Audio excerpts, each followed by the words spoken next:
ആലപ്പുഴയിലെ ഗൺമാൻമാരുടെ മർദ്ദനക്കേസ് അട്ടിമറിയിൽ എഡിജിപി എം.ആർ. അജിത് കുമാറിനെതിരായ നടപടി എന്തെന്ന ആകാംക്ഷ.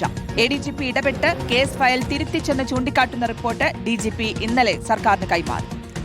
എഡിജിപിയുടെ ഓഫീസിലെ 2 ഉദ്യോഗസ്ഥരും കേസ് അട്ടിമറിക്കാൻ ഇടപെട്ടതായും റിപ്പോർട്ടിൽ വ്യക്തമാക്കുന്നുണ്ട്. റിപ്പോർട്ടിൽ മുഖ്യമന്ത്രി വി.ഡി. സതീശന്റെ നിലപാട് നിർണായകമാകും. ഈ മാസം 31-ന് എഡിജിപി പദവിയിൽ നിന്ന് എം.ആർ. അജിത് കുമാറിന് ഡിജിപി പദവിയിലേക്ക് സ്ഥാനക്കയറ്റം ലഭിക്കാനിരിക്കെ സർക്കാരിന്റെ നിലപാട് നിർണായകമാണ്. ടി വി പ്രസാദ് വിവരങ്ങൾ നൽകാൻ ചേരുകയാണ്. Prasad, good morning. അപ്പോൾ എം.ആർ. അജിത് കുമാറിനെതിരെ എന്ത് നടപടി സ്വീകരിക്കും? വലിയ ആകാംക്ഷയുണ്ട്. ആഭ്യന്തരമന്ത്രി രമേശ് ചെന്നിത്തലയുടെ ഒരു അഭിപ്രായത്തിൽ ഒരു സസ്പെൻഷനെങ്കിലും കുറഞ്ഞപക്ഷം ഉണ്ടാവുമെന്നാണ് പ്രതീക്ഷിക്കുന്നത്. എപ്പോഴത്തേക്ക് നടപടി അറിയാം? പ്രസാദ്.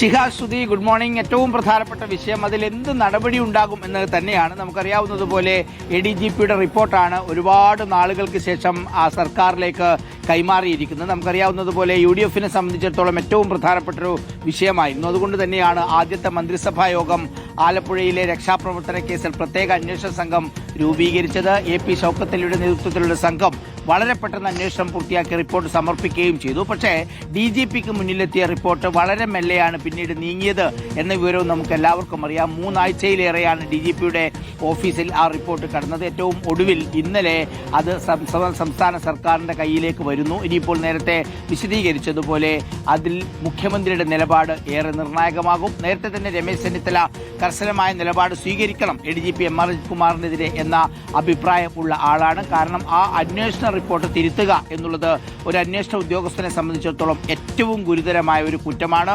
മാത്രവുമല്ല അതിന് സഹായം ചെയ്ത ഉദ്യോഗസ്ഥരുമുണ്ട് എന്ന കണ്ടെത്തൽ ഈ റിപ്പോർട്ടിന്റെ ഭാഗമായി ഉണ്ട് എന്നാണ് മനസ്സിലാക്കുന്നത്.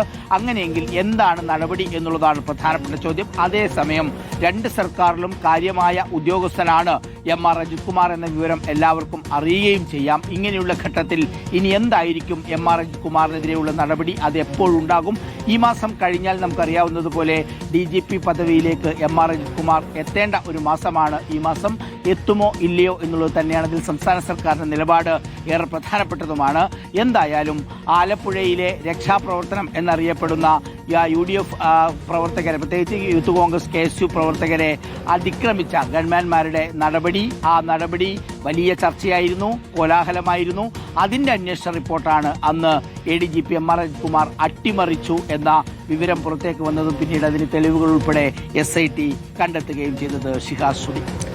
ശരി പ്രസാദ്, അപ്പോൾ എത്രയും വേഗം ആ ഒരു നടപടി ഉണ്ടാകുമെന്നുള്ളത് തന്നെയാണ് UDF ക്യാമ്പും കാത്തിരിക്കുന്നത്. അപ്പോൾ ഈ മാസം 30-ാം തീയതിക്കുള്ളിൽ അത്തരത്തിലൊരു നടപടി ഉണ്ടാകുമോ? അതിപ്പോൾ ആഭ്യന്തരമന്ത്രി രമേശ് ചെന്നിത്തലയുടെ താല്പര്യപ്രകാരം ഒരു ശക്തമായ കടുത്ത നടപടി തന്നെ ആയിരിക്കുമോ എന്നുള്ളതിലാണ് ആകാംക്ഷ.